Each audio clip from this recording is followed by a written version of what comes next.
Is 50's Prime Time Café the best restaurant in Disney's Hollywood Studios? Let's see.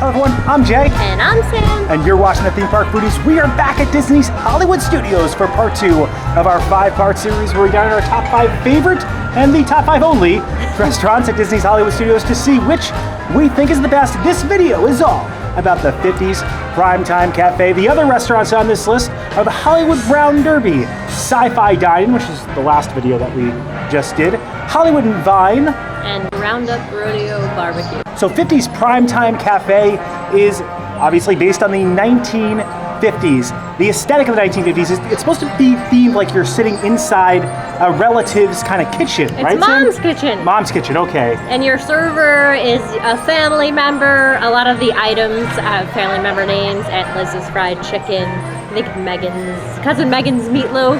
Yeah, in my opinion, it's either going to be this restaurant or the Hollywood Brown Derby that are going to win this list out. When we started, or when we even talked about this, I said it's either going to be one of those two. The atmosphere and the experience here is the aesthetic of Disney's Hollywood Studios. Much like Sci-Fi Dine-In, I feel like Hollywood Studios likes to harken past to the 1950s, and I think this restaurant particularly encapsulates that with the fact that obviously you're in a kitchen. Sometimes there's TVs at your table too. Yeah, there's like black and white movies playing. The servers are amazing. Yes. The last time we came here, just the experience was phenomenal. And the food, yeah, it's pretty good. I love a good restaurant where your server bullies you at Disney. And this is one of those restaurants. We recently ate at Whispering Canyon Cafe, another similar restaurant where there's some hijinks going on. There's some bullying going on there. And I quite enjoy it because it's like you're getting dinner and a show. The food here, like Sam said, it's home cooking. American classic comfort food. Yes, so you got fried chicken, you got meatloaf. They also have a sampler, I believe, last time we were here, right? Yeah, a peanut butter and jelly milkshake. I was just about to say that. There's like a peanut butter chocolate cake. Like, this is our, aesthetic. Yeah. I feel like there's tons of milkshakes at Hollywood Studios. I feel like this is the theme park with the most milkshakes because we just had milkshakes over at Sci-Fi Dine-In. You have milkshakes. It's the 50s. 50s is all about milkshakes. Yeah. Then you have the ice cream parlor that's down on Sunset Boulevard that has milkshakes. I thought maybe we should do a milkshake video. Let us know in the comments if you want to see a milkshake video. If you want me to Somebody with lactose intolerance should not be suggesting we do a milkshake video. I have high hopes for this restaurant. I hope it's as good as we remember. I will say I don't think the majority of the food here is high quality at any place at Hollywood Studios. You're here for the experience. These are gimmick restaurants, so you want the food to encapsulate the experience. I think the food here does that. I also remember the fried chicken being pretty good. Are you ready, Sam? And the pot roast. The pot roast is good too. I'm going to get that sampler. If you enjoyed the content, please like and subscribe. Join us for our experience at 50's Prime Time Café.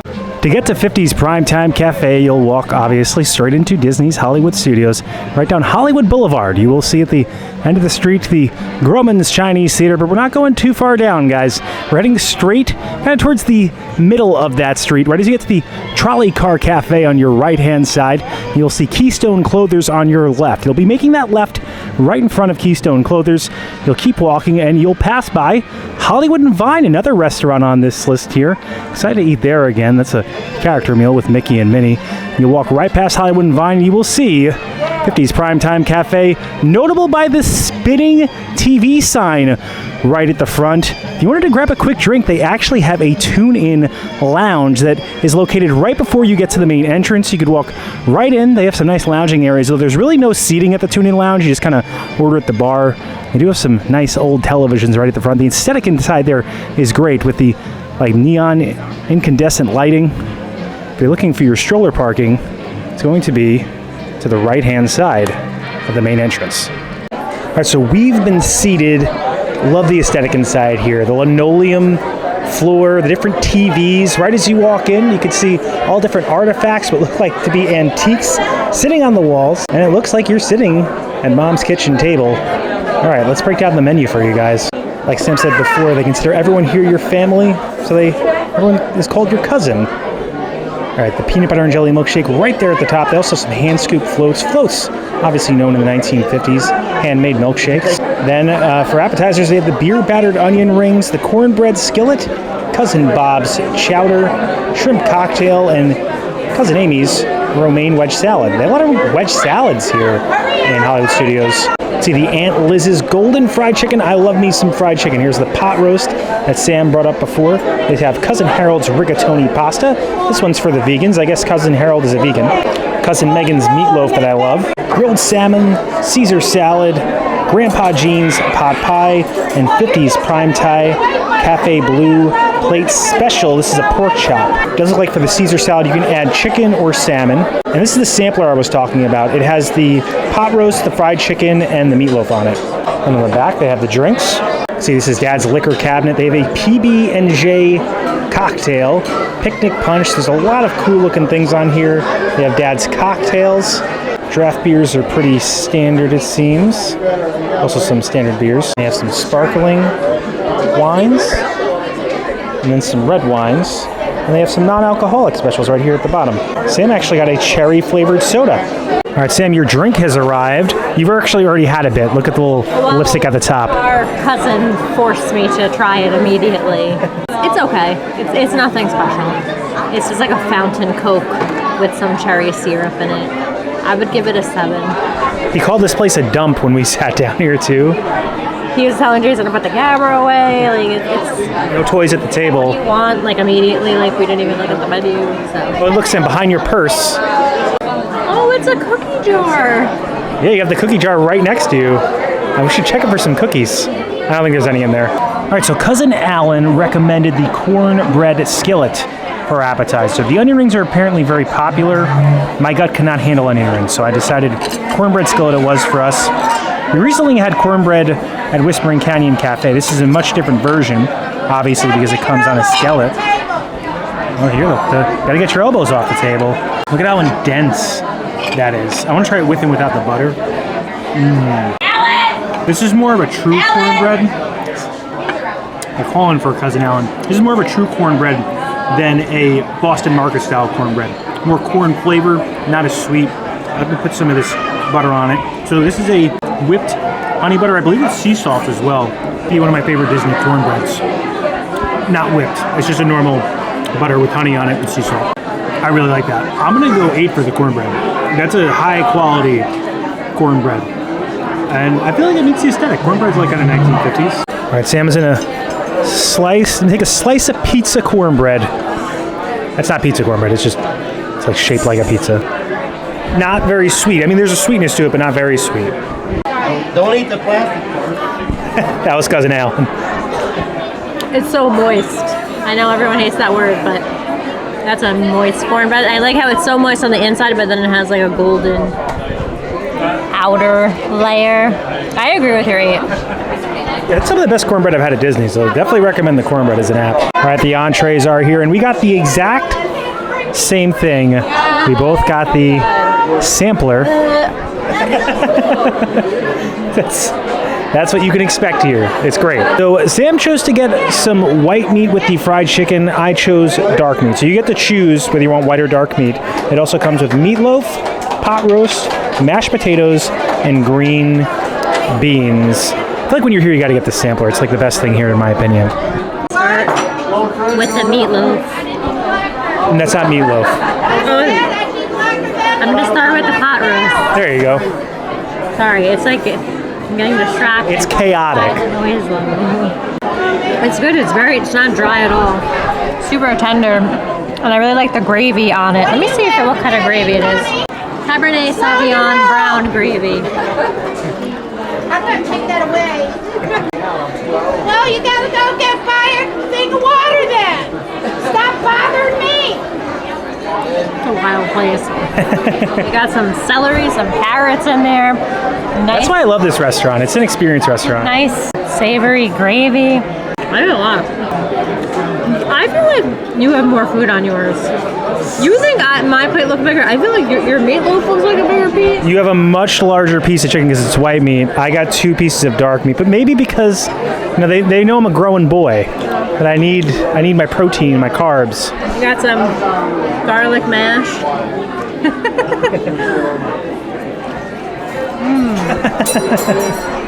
Smile for the camera. All right, she's about to try the meatloaf now. Meatloaf had a nice like tomato glaze on it. It's good. I honestly I'm so happy they have the sampler because I do like all the things and it's hard for me to pick just which one. So I'm happy that I get a little bit of each one. Here's my Aunt Liz's fried chicken. I love the fried chicken here. It's reminiscent to me of the fried chicken you can get over at the Plaza Inn in Disneyland. I got straight coating. That's the best type of bite. Is it dry though? I feel like white meat has a tendency to dry out. What are you doing? I'm playing with my toys at the table. Put them away or they're going in the trash. Okay, I'll put it away. Sorry. It wasn't dry. It's nice and juicy. I will say, overall, a little bit on the saltier side, everything, but still a lot of flavor. And it's just a nice sampling of things. If you don't know what to pick. I wish I had a little more mashed potatoes though. My mashed potato soup was very tiny. Overall, I'm gonna give it an 8. And what would you rank your favorites? What's 3, 2, and 1? My number 1 is the chicken, my number 2 is the pot roast, and my number 3 is the meatloaf. Yeah, it makes sense to me. You're not really a meatloaf girly, you know? But it is a good meatloaf, that's the thing. Yeah, I like the meatloaf here. I'm a meatloaf man, so I'm ready. Never order meatloaf anywhere. This is the only place I'll eat meatloaf. All right, I'm excited. There's so much going on here. This is such a fun restaurant. Aunt Janice is telling on us is it Cousin Alan? Uncle Alan? Our server. She's telling our server how bad we've been playing with our toys. This is the... What did I say? You put together the fried chicken. I got the dark meat so that we could try each bite. So let's try it out. It's very chaotic. It's a little salty. Good crunch, nice and juicy. All right, let's try the pot roast out now. Yeah, I felt like the pot roast was a little bit salty, but it wasn't too salty where I couldn't eat it. You know, sometimes over salting can really ruin something where you can't even. It was not like that. It's just on the salty side, but I feel like that's what you would expect at a 1950s kitchen. Nice and moist. It does. My mom's pot roast is a little salty, so it does taste kind of like my mom's pot roast. I'm excited for this meatloaf. I haven't had a good meatloaf in a while. Remember the time I made you a meatloaf when we first started dating? Yeah. It was bacon wrapped, cheddar stuffed meatloaf. I'd love to have that again, although we try to eat healthier at home now because of the vlog. The meatloaf's my favorite. I love the meatloaf. I like it. I'm just not a meatloaf girl. So 3, 2, 1. Pot roast is 3, chicken is 2, meatloaf is 1 for me. I also really like mashed potatoes. They're nice and creamy. I wish I had more of them. The green beans were just regular green beans. I give the whole thing an 8, and I would give the cornbread a 9 actually. Yeah, we were wrong about the cornbread. It was really good as we kept eating it. Yeah. No, this an 8, cornbread a 9. It feels it's very homey. It's an 8 for the experience factor in with it. Everything you've just seen going on, that's what makes a Hollywood Studios restaurant. That's what makes a Disney restaurant. You have a show, there's atmosphere, the food kind of encapsulates the experience. I'm really enjoying my time here. All right, we have retrieved the dessert menu. Their signature dessert is Dad's favorite, chocolate peanut butter layered cake. It's $8.50, but you can go a la mode for an extra $2. That's with ice cream. And they have a warm apple crisp. A la mode is 10, which I feel like if it's warm apple crisp, you have to get it a la mode. So that, to me, that's just 10. And they have a key lime bar and a Neapolitan bar. On the back, they have some cocktails. I think we saw this on the cocktail menu. And there's the chocolate martini, and they have a cinnamon whiskey cocktail. The desserts have arrived, and we decided to go peanut butter crazy. We went with the Dad's favorite chocolate peanut butter layered cake. And we also got one of my favorite desserts, the peanut butter and jelly shake. Sam's going to try out the shake first. It's really more peanut butter than jelly, but there is a nice little hint of jelly flavor in there. I like how it comes in this aluminum. It's a blender cup. This is a thick Yeah, it's full bits of actual ice cream in there. It's very peanut buttery, very creamy. You got to go with the spoon. Too thick for the straw. It's a spooner. You're right, it's not much jelly. It's more peanut buttery. It has a vanilla base. It's good, but it's like, you can't drink it. More like ice cream in the shake. Gotta wait for it to melt a little bit. It tastes good though. It tastes good. It's just not like a typical milkshake. I'm gonna give it a 7. Okay, it wasn't quite up your alley. I want to see what I think though, because I used to love this thing. I'm determined to use this straw. Oh, I love that flavor. All right, it's clear now. I did it. It's so peanut buttery. Not getting much jelly. It's more peanut butter than jelly. It's a very light hint, but the peanut butter, because peanut butter is very high in fats, and that like kind of overpowers. You need a lot of jelly to break through that. I still love it. I would like more jelly. I'm gonna go 7 because I think you're right.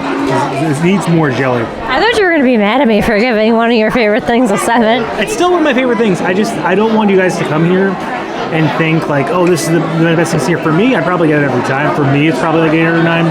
But I'm trying to like rate it in like actuality and not just my biased peanut butter, peanut butter life that I live. So I'm gonna stick with 7 for this. But for me, I think it's an 8 or 9. I'm gonna drink the whole thing. All right, Dad's favorite chocolate peanut butter layer cake. Look at that. This looks more like chocolate than peanut butter though. It does, but we have enough peanut butter in the shake. Oh, look at that. Is that peanut butter? Yeah, I think the peanut butter's in the layers.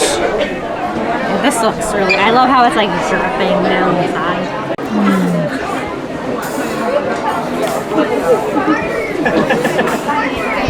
She just hit me in the head with the receipt. My view of what just happened. I'm just thinking this is so good. This is a 9. It's so like soft, and the icing is so rich and fudgy, and it had like there's like a light roasted peanut butter flavor in the layer. It's just dark chocolate and peanut butter. You're gonna love this. So it's $10.50 to a la mode this, but I made my own a la mode because I have the chocolate cake right here, and I have this right there. So instead of adding $2 for ice cream, you spent how much on a milkshake? Yeah, I don't know. I think it's like 7. Jason math. All right, let's try this out. That is, oh my god, the icing is so good. The cake is so soft. It's almost airy, which is weird. It's chocolate cake with peanut butter icing. That is so good. It's definitely like pre-made, like just in the fridge, but I don't care. It can sit in my fridge. Yeah. This is so good. I agree with your 9. It is a little dry, which is going to be the case anytime you get peanut butter in something. Usually you need to add like an egg to kind of prevent it from drying out. But the flavor profile for me mixes so well because peanut butter and dark chocolate, they're two things that just perfectly complement each other. I feel like it's layered nicely. Like it didn't feel dry to me with those layers of the peanut butter and then all that icing on top. Yeah. This is fire. I agree with your 9. I love it. I love this restaurant. It's going to be hard to beat for me out of this series. I cleaned my plate and I became an official member of the Clean Plate Club. They brought this to me with the check. How cool is that? They have a serious gnat problem here at Disney's Hollywood Studios. It's hard to film without gnats in your face, literally. However, I want to say it's going to be very hard to beat 50's Prime Time Café. Is it the best food ever? Absolutely not. I don't think you should expect to go to a theme park and eat the best food ever. I mean, some places you do command it, I think like Be Our Guest or something like that, especially when you're paying high prices. That's an experience restaurant, which is what this particular theme park is known for, especially the aesthetic of this theme park, transferring you to the 1950s. I love it. I love you get dinner and a show. You get bullied a little bit. It's friendly too. It's a very friendly, fun atmosphere. The food is solid. It's comfort food. It tastes good. To me, it's going to be that or Hollywood Brown Derby. I don't want to spoil the whole list for you, but in my mind, those are going to be two that duking it out. I really think this might beat out because I feel like you have to factor in the experience, right? Yes, but I think the food is good. Yeah. I think it's above average. I don't think it's the best, but I do think I enjoy everything I had. I would get every single thing again. It is on the louder side and more chaotic, as you could tell. I'm sure you could see it through the video. A lot different than the drive-in, which was like super quiet and chill and dark. It's all gonna depend on like what your preference is. Yeah, and for us, we factor in that experience a lot. So I think this is going to weigh heavily. If you guys saw our Magic Kingdom video, a lot of people were questioning why we put Skipper Canteen at #1. Only restaurant on that list where you actually got like dinner to show. People, they were like doing jokes all the time, like the Skippers on Jungle Cruise. And I think that's uniquely Disney. And that's the thing about this restaurant right here. It's uniquely Disney. It's also about to rain. What's your favorite thing that you, favorite savory thing that you ate, Sam? Favorites? I like the chicken. But Yeah. I honestly, I ate all of my meat. Yeah. I liked the meatloaf. And I think we both agree the best sweet was that Dad's layer chocolate Cornbread. cake. Well, the cornbread was very good too. I would put the chocolate cake a little bit above it. The cornbread was some of the best cornbread I had at Disney, for sure. And if you enjoyed the content, please like and subscribe. Liking will really help this channel grow. It pushes this video out into the stratosphere of the YouTube algorithm. Helps other people find the video. Subscribing, it also helps our channel grow. Hit the bell notifications so that way you're notified every time when videos come out, which is when, Sam? Every Monday and Thursday at 12 p.m. Thanks so much for watching. Don't count the to days. make the days count. We will see you next time. That's all, folks. They gotta keep Gertie open later.